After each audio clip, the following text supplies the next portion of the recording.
Elles prient 5 fois par jour, ne boivent pas d'alcool, elles mangent de la nourriture halal et bien sûr, elles portent le voile, non pas parce que ce sont des immigrantes fraîchement débarquées du Maroc ou d'Algérie, non, elles ont même pas non plus forcément épousé un homme qui les a forcées à prier Mahomet.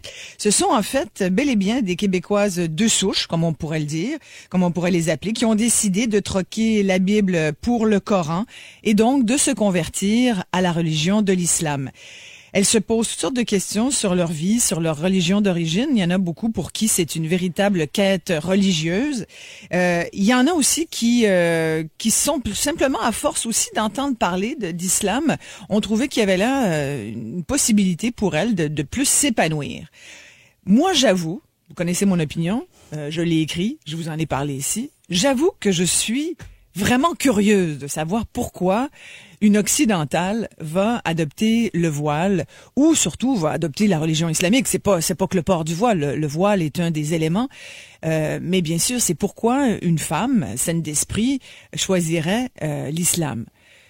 Alors nous ouvrons toutes nos oreilles, notre esprit, et nous sommes ouverts, je tiens à le dire. C'est vraiment une position de tolérance ici, je le dis parce que, comme ça, on devrait risquer de ne pas avoir de commentaires désobligeants. L'idée, c'est vraiment d'essayer de comprendre pourquoi des Québécoises choisissent l'islam. Et nous en avons donc 3 avec nous ce matin. Myriam, qui a 23 ans, qui porte le voile, qui s'est convertie à l'islam depuis 4 mois à peine. Merci Myriam d'être avec nous ce matin. Merci. Geneviève Lepage est porte-parole de l'Association musulmane québécoise. Vous l'avez peut-être vu, vous l'avez peut-être entendu dans les téléjournaux. Elle s'est convertie à l'islam il y a 12 ans. Merci Geneviève d'être là. Merci de me recevoir. Et Natacha Ivicic a décidé de ne plus porter le voile, de quitter finalement l'islam, parce qu'on voulait quand même avoir l'espèce de vision de l'autre côté, quelqu'un qui l'a connu, puis qui a décidé finalement que c'était plus bon pour elle. Vous avez peut-être remarqué, Natacha, dans ce documentaire, Je porte le voile, qui était sorti il y a quelques années. On l'avait d'ailleurs reçu à ce moment-là. Merci beaucoup, Natacha, d'être là. Bien, ça me fait plaisir. Alors, si vous voulez bien, je vais commencer par Myriam et Geneviève. Myriam, qui est une nouvelle convertie. Racontez-moi votre cheminement, Myriam, avant d'arriver donc à cette conversion à l'islam. Alors, en fait, moi, j'ai eu beaucoup de mortalité dans ma famille ces derniers temps. Puis, ça m'a amené à me poser des questions fondamentales de qu'est-ce qui se passe après la vie quand on décède. Est-ce que vraiment on devient poussière? Est-ce que tout s'efface? Est-ce que ce qu'on a fait dans notre vie compte plus? Pour moi, c'était pas logique, ça se pouvait pas. Puis c'est ça qui m'a amené à rechercher une certaine spiritualité que j'ai réussi à retrouver dans l'islam. L'islam, vous en avez entendu parler comment, à prime abord? Parce que votre mère vient de la Beauce, hein? C'est une Beauceronne? Oui, ma mère, c'est une Beauceronne. Mon père est originaire du Maroc. Lui, en fait, au Maroc, c'est l'islam qui est prôné là-bas.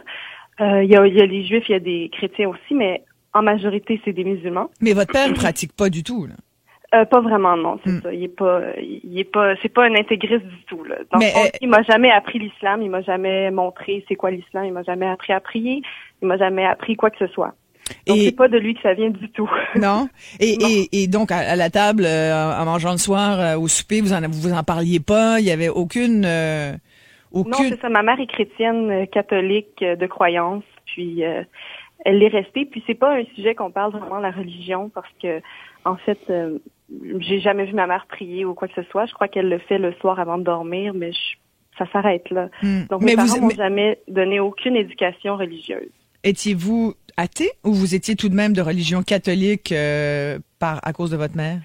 J'ai toujours cru qu'il y avait une certaine présence plus haute que nous, qui était plus forte que nous, mais j'ai jamais pu mettre le doigt dessus. Donc, je croyais en Dieu, mais quel Dieu, comment il est, qu'est-ce qui se passe, ça, je savais pas. Et le Coran est arrivé? Vous avez lu le Coran? C'est ça qui a été votre... J'ai lu le Coran, oui. Jusqu'à présent, je l'ai lu 3 fois à peu près. C'est lourd à lire, c'est difficile à lire parce que je parle pas l'arabe du tout. Donc, c'est pas quelque chose qui est facile. Les traductions, des fois, il faut pas se fier aux traductions. Il faut vraiment le lire dans son intégralité. Donc, j'essaie de lire le Coran, j'essaie de lire les explications du Coran. Et je trouve que c'est vraiment un beau manuscrit. C'est le plus beau livre. Mais quel a été l'élément déclencheur pour vous, Myriam? En fait, c'est vraiment la mortalité. C'est vraiment quand on voit les gens autour de nous mourir, on se dit, ça se peut pas. Ils peuvent pas disparaître, puis il n'existe plus rien après. C'est illogique, c'est irrationnel pour moi, ça ne se peut pas. Mm-hmm. Mais ça, à la rigueur, il n'y a pas juste Mahomet qui dit ça, là, tous les non, dieux. C'est sûr, sauf que l'islam, en fait, apporte une vision un peu plus précise de ce que c'est. En fait, la Bible, il y a beaucoup de contradictions dans la Bible qu'on retrouve. Le Coran, par contre, moi, j'ai cherché des contradictions, j'en ai pas trouvé. Puis des gens qui se disent, ah non, il y a vraiment beaucoup de contradictions, je leur demande de m'en nommer. Puis lorsqu'ils m'en nomment, ben c'est pas une contradiction en fait, c'est juste une mauvaise interprétation. Geneviève Lepage, vous entendez le témoignage de Myriam, est-ce que ça ressemble un peu à ce que vous avez vécu il y a 12 ans, vous? C'est un peu différent, en fait. Moi, c'était à la base une recherche, une curiosité que j'avais pour comprendre qu'est-ce qu'il y avait vraiment dans cette religion-là, parce que on entend plein d'affaires dans les médias sur l'islam, sur les musulmans. Puis moi, dans ce temps-là, j'étais une croyante. J'ai toujours été une croyante. Vous étiez une catholique? Ouais, mais j'étais comme monsieur, madame, tout le monde, là, tu sais, une chrétienne, pas vraiment pratiquante. Ouais. Puis, mais j'avais la conviction profonde qu'il y avait un Dieu. Et que ce Dieu-là, ben, c'était pour tout le monde, là. Que les musulmans, puis les chrétiens, puis les juifs, c'est le même Dieu, là, dans ma tête. Fait que là, tu sais, on entend des affaires dans les nouvelles, puis on se dit, coudonc, là, qu'est-ce qu'il y a vraiment? Qu'est-ce que ça dit, leurs livres, eux autres? Fait que je me suis mis à faire des recherches sur l'islam.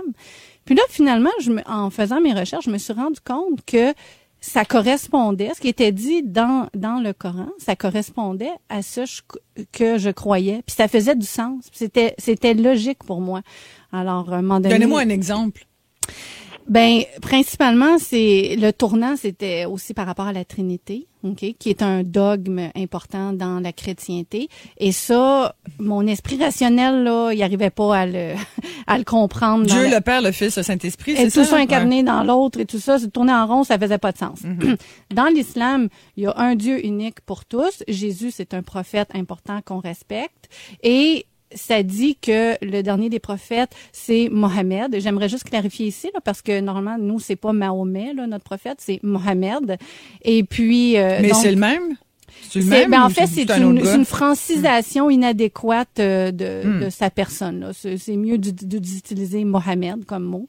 Et puis, c'est ça. Donc, ça correspond. C'était une religion logique, sensée. Puis, c'est venu me chercher par la tête. Puis après ça, par le cœur, par les gens, par l'ouverture d'esprit, par la possibilité du pardon dans cette religion-là et de l'ouverture à l'autre aussi. Beaucoup d'être un être avec une conscience de Dieu, mais impliqué dans la vie civique. Et là, évidemment, bon, toutes les deux, vous avez adopté le voile. Myriam, donc, vous avez 23 ans, vous êtes une jeune femme. Porter un voile, ça a été pour vous naturel? Comment vous avez abordé ça? Ça n'a pas été naturel parce que ma mère porte pas le voile. J'ai pas de figure féminine qui porte le voile.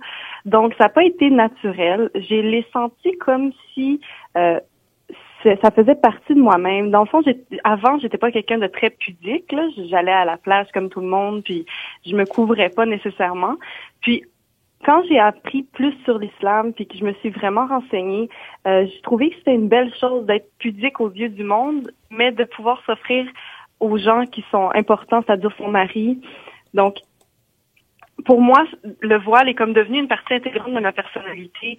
J'ai pas envie que tout le monde puisse me trouver belle. J'ai pas envie que tout le monde voit mes cheveux. J'ai pas envie qu'on puisse voir mes jambes. Donc, c'est quelque chose... Le voile, c'est pas juste de couvrir ses cheveux, c'est vraiment de se couvrir. Oui, mais j'allais dire, vous pourriez mettre une tuque, là. Ben, c'est ça, mais non, parce que c'est vraiment de se couvrir en totalité. C'est pas juste de raser ses cheveux, puis voilà, on porte le voile parce qu'on voit pas nos cheveux. C'est vraiment de se couvrir en totalité, qu'on voit pas les formes de son corps, là. Ah, donc vous, c'est quoi? C'est le voile ou vous allez plus loin, là, jusqu'à... Vous portez non, pas moi, je porte un voile, je porte pas de djilbab, comme ça s'appelle. Mais je m'habille de façon à ce qu'on puisse pas discerner, dans le fond, la forme de mes fesses ou de mes seins. OK, donc ça ressemblerait à un... Ce n'est pas serré. Je m'habille comme... Mais vous portez pas le tchador, toujours? Non. Je porte. Ben, en fait, je sais pas ce que ça veut dire, le tchador. Là. Ben, le tchador, ça couvre le corps, là, toute la tête, bien sûr. On voit abaya, que une robe. Non, mais moi, je pense que qu'est-ce que Myriam essaie d'expliquer, c'est que j'imagine, Natacha, Myriam, tu portes des vêtements qu'on pourrait dire occidentaux, mais c'est pas serré comme, par exemple, la mode dicte présentement, là. Tu vas porter des chandails larges, c'est ça. En bas des fesses, puis on n'est pas obligé de s'habiller de même non plus, là. On peut tous s'habiller comme on veut, là. Je pense qu'on a compris ça au Oui, Québec, mais là. elle a choisi de s'habiller de même. Oui, elle avait choisi de s'habiller de même, ou ce qu'elle veut pas définir ses formes féminines. C'est ça. Voilà. Mais ça, c'est parce que vous comprenez que c'est le Coran qui vous dicte de le faire.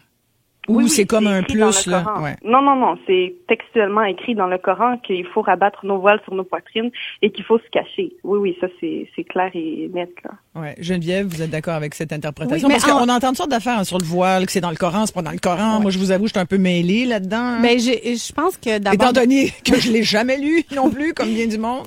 Ben, je l'ai apporté ici, le Coran, si mais vous voulez. En arabe, c'est la difficulté. Non, mais j'ai lu la traduction en français. Oui, mais laquelle? C'est comme la Bible. Je fais pas plus confiance à la Bible, remarquez, parce que je vais laisser Geneviève parler, après je dirai ce que j'en pense, là. Ben, premièrement, ce que j'aimerais clarifier, parce que vous avez dit que je porte le voile. Moi, je préfère qu'on dise que je porte le foulard. Parce que le voile, c'est utilisé à toutes les sauces. Peut-être que là, les auditeurs nous voient pas. Ils s'imaginent que j'ai quelque chose qui me couvre en entier, qui me cache la face. C'est pas ça pantoute, là. J'ai un foulard sur la tête. D'accord? Est-ce que je peux prendre une photo de vous pendant la pause, la mettre sur notre page Facebook? Oui, d'accord. Bon, parfait. Ça va régler les choses. Ça va régler les choses, on va savoir de quoi j'ai l'air. OK? Donc, c'est ça. Moi aussi, j'ai cheminé à un moment donné en me posant des questions. Est-ce que le Coran, justement, parce que oui, c'est vrai, il y a plein de gens qu'on entend qui bien souvent n'ont peut-être pas eux-mêmes lu le Coran, qui se disent c'est pas écrit dans le Coran. Fait que là, moi je me suis dit à un moment donné, je vais aller regarder, je vais faire des recherches, je vais voir ce qui est dit dans la traduction musulmane, je vais lire dans le Coran, et j'ai considéré que oui, c'était dit et que c'était une meilleure position pour ma vie et mon implication dans la société que de m'habiller comme ça. Donc, toutes les deux, vous êtes d'accord pour dire que c'est effectivement dans le Coran? Ouais. Okay, là, vous parlez de Myriam et Geneviève. Oui, Myriam et Geneviève. Et nous allons avoir, je vous gardais pour troisième témoignage, Natacha, bien sûr. Nous allons nous arrêter ici. Mais je trouve ça intéressant de discuter avec des femmes qui ont choisi l'islam puis de savoir pourquoi. Parce que on entend toutes sortes de choses. On nous dit souvent que ce sont des commentaires erronés.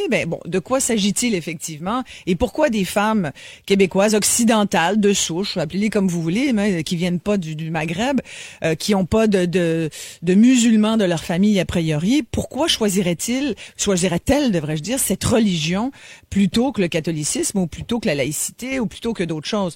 Pourquoi porter un voile aujourd'hui alors que, au Québec, il n'y a personne qui le demande vraiment? 514-790-9850, votre opinion là-dessus.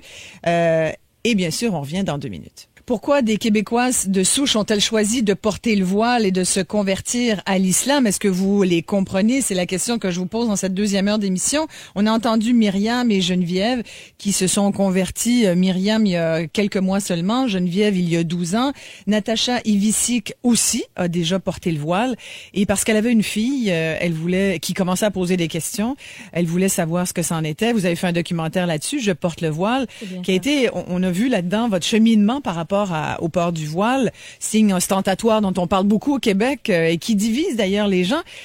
Vous avez entendu les 2 témoignages, Myriam, Geneviève, vous vouliez intervenir et dire qu'il y a des choses que, évidemment, vous voyez pas de la même façon. Ce que je vois pas vraiment de la même façon, oui et non. Je crois que ça fait partie un peu de mon cheminement, justement, quand j'ai décidé d'enlever le voile. Je pense qu'il y a un mot qui me dérange et je me permets de l'exprimer, même si ça va pas faire le bonheur de certains, c'est le mot obligation. L'obligation de porter le voile quand on entend des femmes qui disent non, c'est moi qui ai choisi de porter le voile. Mais pourtant, la religion dicte que c'est une obligation. Donc, je vois pas où cette liberté de choix. Et donc, moi, ça a été très difficile. Je veux pas que les gens pensent parce que je l'ai enlevé comme ça d'un coup de tête. Ça a été vraiment une période de questionnement et de cheminement et ça a pris du temps avant que je l'enlève complètement. Il y avait des journées que je le portais, d'autres non et ça, Je veux dire, ça a été un long processus, comme c'était la même chose pour le mettre. Et parce que ce voile, faut pas oublier, c'est un symbole très lourd. Je trouve que c'est vraiment quand même un symbole très lourd pour la femme. Je le dis pas d'une façon négative, là, mais ce voile-là, c'est pas juste un morceau de tissu. Et donc, je crois que les gens qui ne comprennent pas, il faut qu'ils sachent que pour la femme musulmane, c'est un symbole très important et à chacun son interprétation. Et donc, moi, c'est ça que j'ai découvert. L'interprétation que Geneviève et Myriam, ça, c'est ce que moi, je trouve est une sorte d'interprétation. Même la façon, je trouvais ça, c'était intéressant d'entendre Myriam expliquer c'est quoi le voile. Mais moi, ce que je vois, c'est qu'elle est en train d'expliquer c'est quoi son voile. Mais c'est ça le problème au Québec, c'est qu'il y a autant de voiles qu'il y a de femmes qui le portent. Et dernièrement, j'étais à votre émission et on était accompagnés de Dalila et Audrey, qui, c'était pour l'exposition là, sur le voile. Et vous avez vu Dalila, je m'excuse, je suis sûre que Myriam, si elle la voyait, elle dirait c'est pas un voile. Ouais. C'était très coloré, elle portait des vêtements quand même elle était maquillée. Elle était très maquillée. Et tout le monde, tu sais, une personne qui verra Dalila va facilement la juger en disant c'est bien drôle, elle se cache, mais en même temps, tu sais, elle se met très belle et très attirante. Ouais. C'est ça.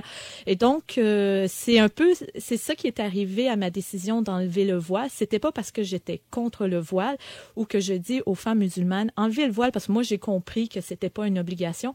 Pour moi-même, dans ma tête, j'ai eu la conscience tranquille que pour moi, le voile n'était pas une obligation. Pour moi, chacun fait son chemin. Êtes-vous toujours musulmane?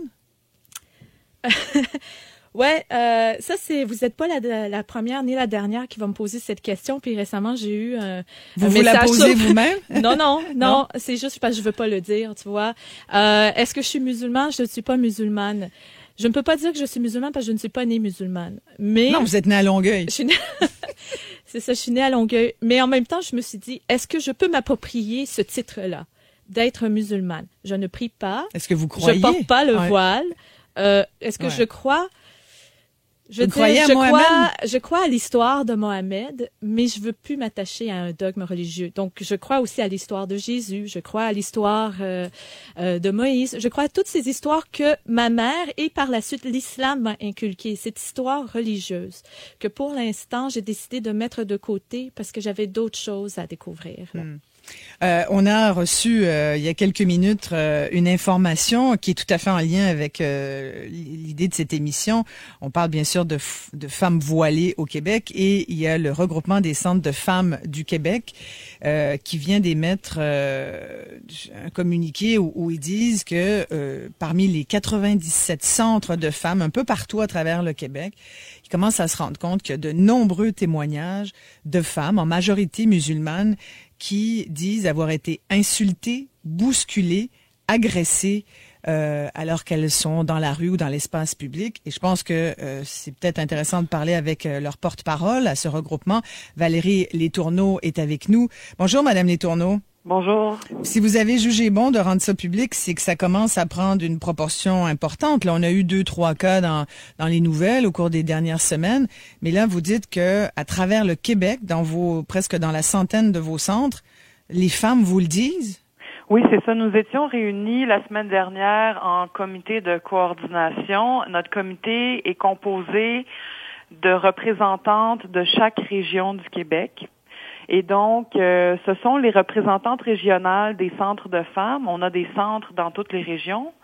Donc, ce sont les représentantes qui ont apporté ce sujet-là sur la table de discussion. Puis, ce sont elles qui ont demandé au regroupement d'émettre le communiqué dont vous avez pris connaissance ce matin.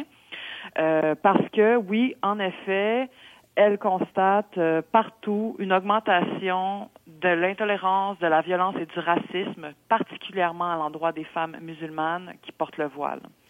Donc, et pour vous, c'est lié directement au débat sur la Charte des valeurs? C'est une conséquence oui. C'est ce que semblent dire nos représentantes et les travailleuses de centres de femmes. C'est depuis que ce sujet a été amené dans l'espace public qu'on constate cette augmentation de l'intolérance, de violence et de racisme. Donc oui, c'est généré par ce projet de charte. Ça vous inquiète? C'est extrêmement inquiétant parce que les conséquences sont directement sur les femmes elles-mêmes et donc c'est inadmissible.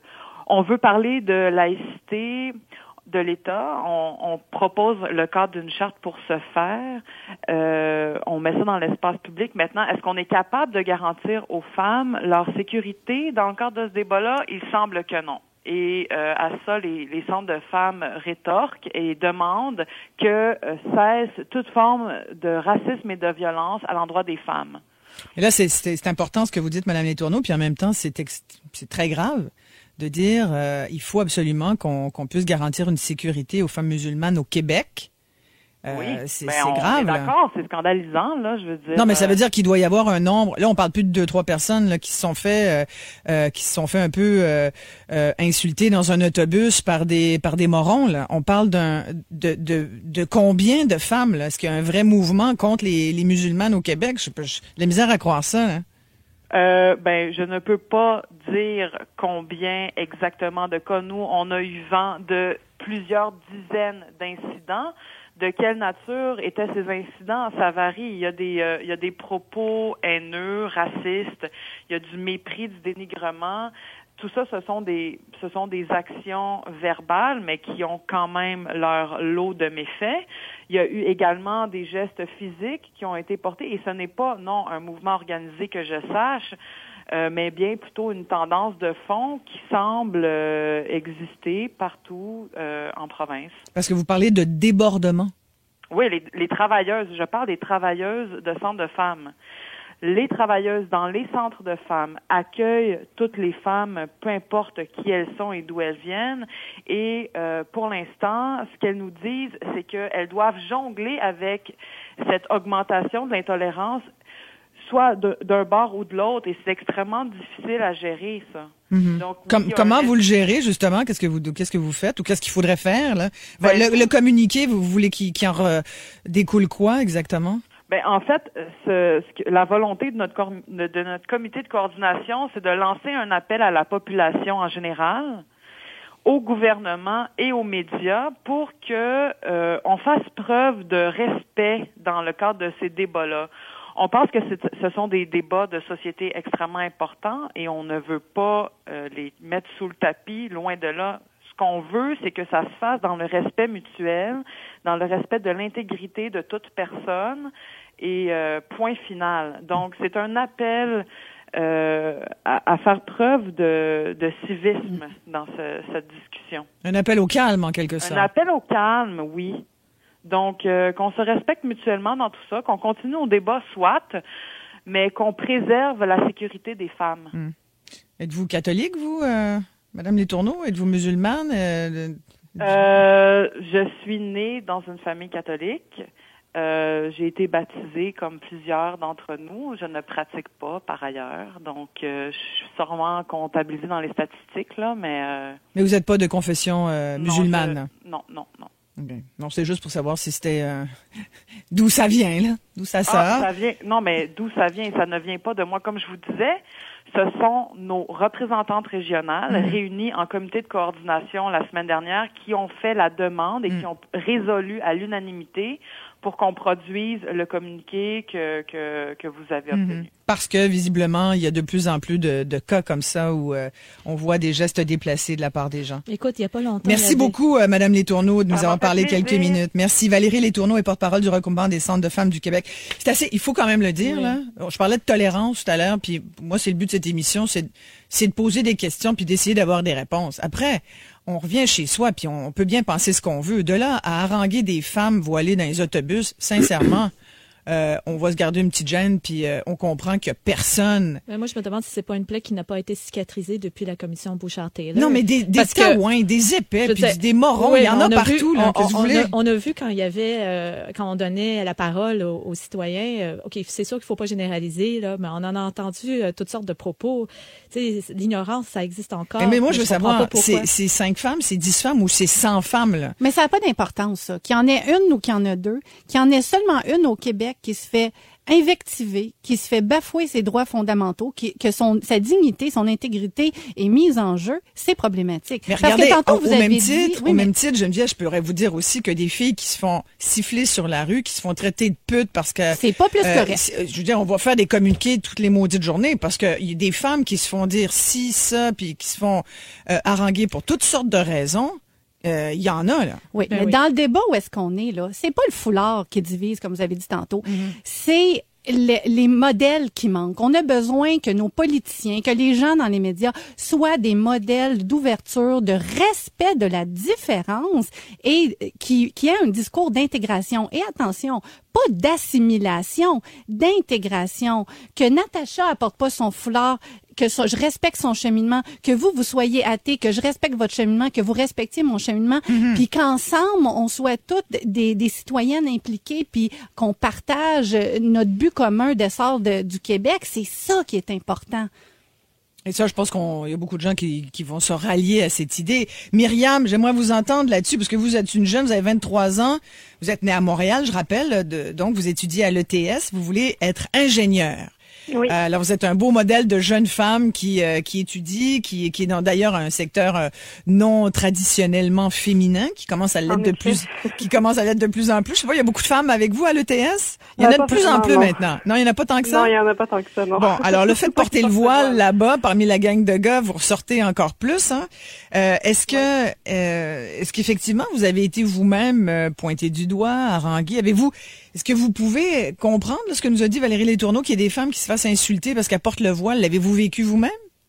Non, j'ai pas vécu ça. J'ai eu des petits commentaires, mais écoute, moi je prends ça avec un sourire, puis ça me fait juste rigoler.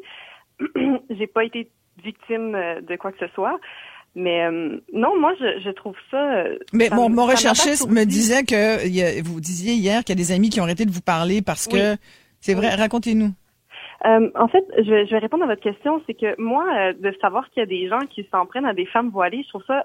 Je comprends pas parce que j'ai vécu dans un Québec multiculturel où mon voisin est chinois, mon autre voisin est haïtien, la personne qui vit au-dessus de moi est italienne, puis celle qui vit en face est québécoise. Donc, je veux dire, on est dans un monde où la diversité, en fait, où tout le monde vient d'un milieu différent.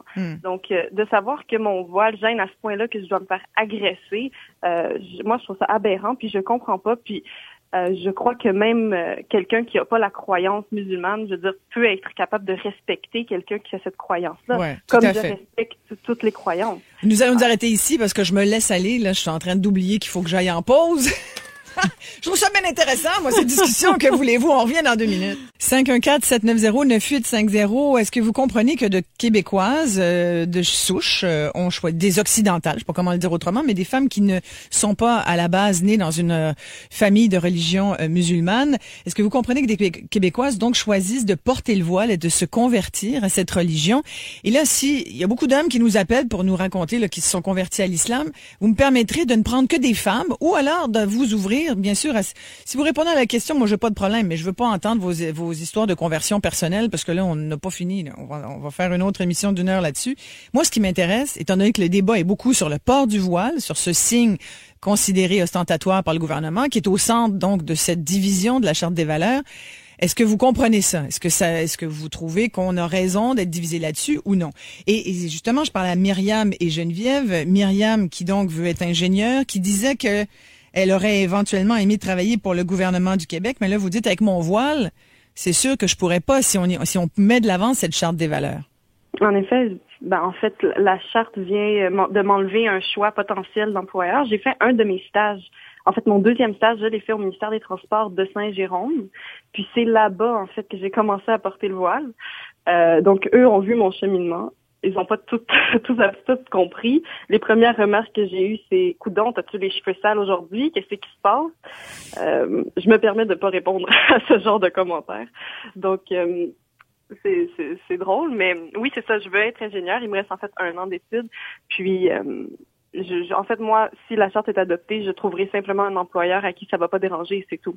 Voilà, exactement. Mais est-ce que quand on dit, par exemple, il y a bien des femmes qui ne pourront pas travailler, est-ce que les opposants à la charte mettent de l'avant, c'est qu'on est en train de ostraciser des femmes, des travailleuses, en les coupant du marché du travail. Êtes-vous d'accord avec ça, Myriam?